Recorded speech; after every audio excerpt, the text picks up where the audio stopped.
Hello बच्चों, कैसे हो आप। आज हम शिक्षा निदेशालय की तरफ से दी जाने वाली कक्षा 6 हिंदी की वर्कशीट 35 हल करेंगे, जो कि 11 फरवरी 2021 की है। आज की वर्कशीट का टॉपिक है टिकट एल्बम भाग 7। तो चलिए वर्कशीट हल करते हैं। पिछले कार्यपत्रक में हमने पढ़ा कि राजप्पा को समझते देर नहीं लगी कि अब सब उस पर शक करने लगे हैं। घबराहट में उसने एल्बम को अंगीठी में डाल दिया। एल्बम को जलता देख राजप्पा की आंखों में आंसू आ गए थे। अब आगे तो बच्चों, जैसा कि हमने पिछली वर्कशीट में पढ़ा था कि राजप्पा ने नागराजन की एल्बम को चुराकर अंगीठी में डाल दिया क्योंकि सब उस पर शक करने लगे थे। चलिए अब आगे पढ़ते हैं कि क्या होता है। तभी अम्मा की आवाज़ आई, जल्दी से आ तो नहाकर, नागराजन तुझे ढूंढता हुआ आया है। राजप्पा ने निक्कर उतार दी और गीला तौलिया लपेटकर बाहर आ गया। कपड़े बदलकर वह ऊपर गया।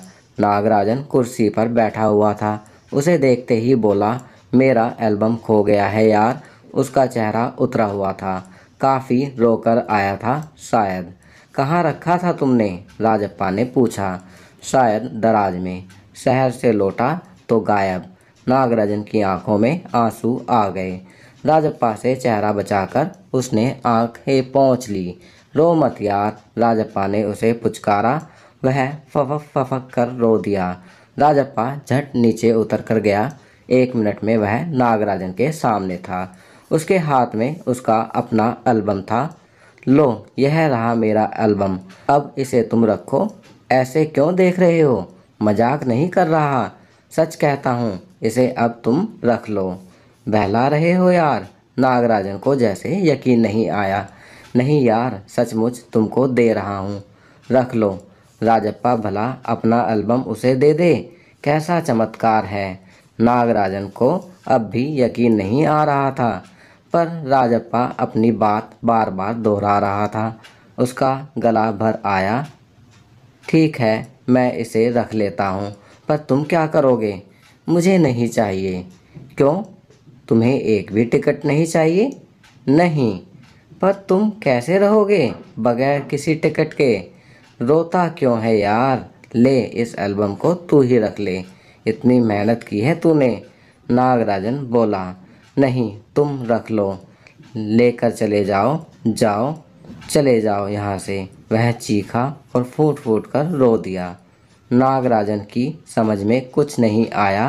वह टिकट एल्बम लेकर नीचे उतर आया। कमीज से आंखें पोंछता हुआ राजप्पा भी नीचे उतर आया, दोनों साथ साथ। चलिए अब आगे बढ़ते हैं। दरवाजे तक आए। बहुत बहुत धन्यवाद, मैं घर चलूं। नागराजन सीढ़ियां उतरने लगा। सुनो राजू, राजप्पा ने पुकारा। नागराजन ने उसे पलटकर देखा।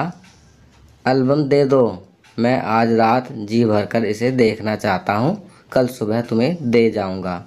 ठीक है। नागराजन ने उसे एल्बम लौटा दी और चला गया। राजप्पा ऊपर आया। उसने दरवाज़ा बंद कर लिया और एल्बम को छाती से लगाकर फूट फूट कर रो दिया। तो बच्चों, देखा आपने कि किस प्रकार राजप्पा ने ईर्ष्यावश नागराजन का एल्बम चुराकर अंगीठी में जला दिया, क्योंकि उसे डर था कि कहीं कोई उसे पकड़ ना ले।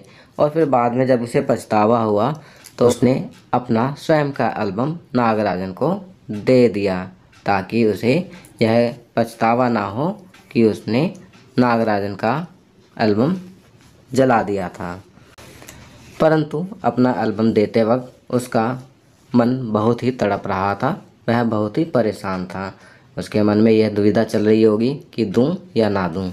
तो बच्चों, इस कहानी के लेखक सुंदरा रामस्वामी और इसका तमिल से हिंदी में अनुवाद सुमति अय्यर जी ने किया है। चलिए अब प्रश्न उत्तर करते हैं। प्रश्न 1, कहानी के अंत में नागराजन और राजप्पा दोनों रोते हैं। दोनों के रोने में क्या अंतर है, सोचकर लिखिए। तो यहाँ पर आपको दोनों के रोने में क्या अंतर है सोचकर लिखना है। आपकी सुविधा के लिए मैं यहाँ लिख रहा हूँ। नागराजन अपने एल्बम के खो जाने के कारण रो रहा था, जबकि राजप्पा ने चोरी की थी। जिसका उसे अधिक दुख था तथा अंत में उसने अपना बनाया हुआ एल्बम नागराजन को दे दिया था, जिससे उसे बहुत दुख हुआ और वह बहुत रोने लगा। तो यहाँ पर दोनों के रोने में अंतर था। एक ने एल्बम चुराया और दुखी था इसलिए रो रहा था, और एक का एल्बम चोरी हो गया था तो वह इसलिए रो रहा था।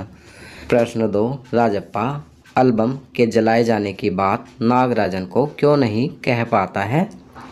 तो इसका उत्तर लिखेंगे, राजप्पा टिकट एल्बम जलाए जाने की बात नागराजन को इसलिए नहीं कह पाता है क्योंकि इससे उसका विश्वास टूट जाता। अगर कह देता तो उसे सब भला बुरा कहते और नागराजन उससे लड़ाई भी कर सकता था। प्रश्न 3, अगर राजप्पा एल्बम जलने की बात कह देता तो कहानी का अंत कैसा होता? सोचकर लिखिए। तो इसका उत्तर लिखेंगे, अगर राजप्पा एल्बम जलने की बात नागराजन को कह देता तो नागराजन उसे ईर्ष्यालु और चोर समझता और दोनों में शत्रुता हो जाती। तो बच्चों, इसका उत्तर आप अपने शब्दों में भी लिख सकते हैं कि इस कहानी का अंत कैसा होता। प्रश्न 4, कुछ कहानियाँ सुखांत होती हैं, कुछ कहानियाँ दुखांत। इस कहानी के अंत को तुम दुखांत मानोगे या सुखांत? बच्चों, जिन कहानी की एंडिंग हैप्पी होती है उन्हें सुखांत कहानी कहते हैं, और जिन कहानी के अंत में दुख होता है, सैड होता है, तो उसे दुखांत कहानी कहते हैं। तो यहाँ आपको लिखना है कि ये कहानी कैसी थी, सुखांत थी या दुखांत। तो इस कहानी का अंत आपको कैसा लगा, सुखांत या दुखांत? आपकी सुविधा के लिए मैं यहाँ लिख रहा हूँ, किसी कहानी का अंत सुखद होता है और किसी कहानी का अंत दुखद होता है। इस कहानी का अंत सुखद माना जाएगा क्योंकि अंत में जिस कहानी में पश्चाताप हो जाए वह कहानी सुखद हो जाती है। आपने देखा कि अंत में राजप्पा किस प्रकार अपनी एल्बम नागराजन को देने के लिए तैयार हो जाता है, क्योंकि उसे पश्चाताप होता है और उसे यह लगता है कि अगर वह अपनी एल्बम नागराजन को दे देगा तो उसके किए गए गलत काम का पश्चाताप हो जाएगा, और नागराजन भी राजप्पा की एल्बम पाकर खुश हो जाता है। तो इसलिए इस कहानी का अंत सुखांत है। आप भी अपने शब्दों में इस कहानी के अंत के बारे में लिख सकते हैं। तो बच्चों, ये वर्कशीट यहाँ कंप्लीट होती है। अगर ये वीडियो आपको अच्छी लगी तो इसे लाइक एंड शेयर ज़रूर करें। अन्य विषयों पर बने हमारे लेटेस्ट वीडियोस को देखने के लिए चैनल को सब्सक्राइब करना ना भूलें और देखते रहिए हमारा channel knowledge kingdom. Thank you.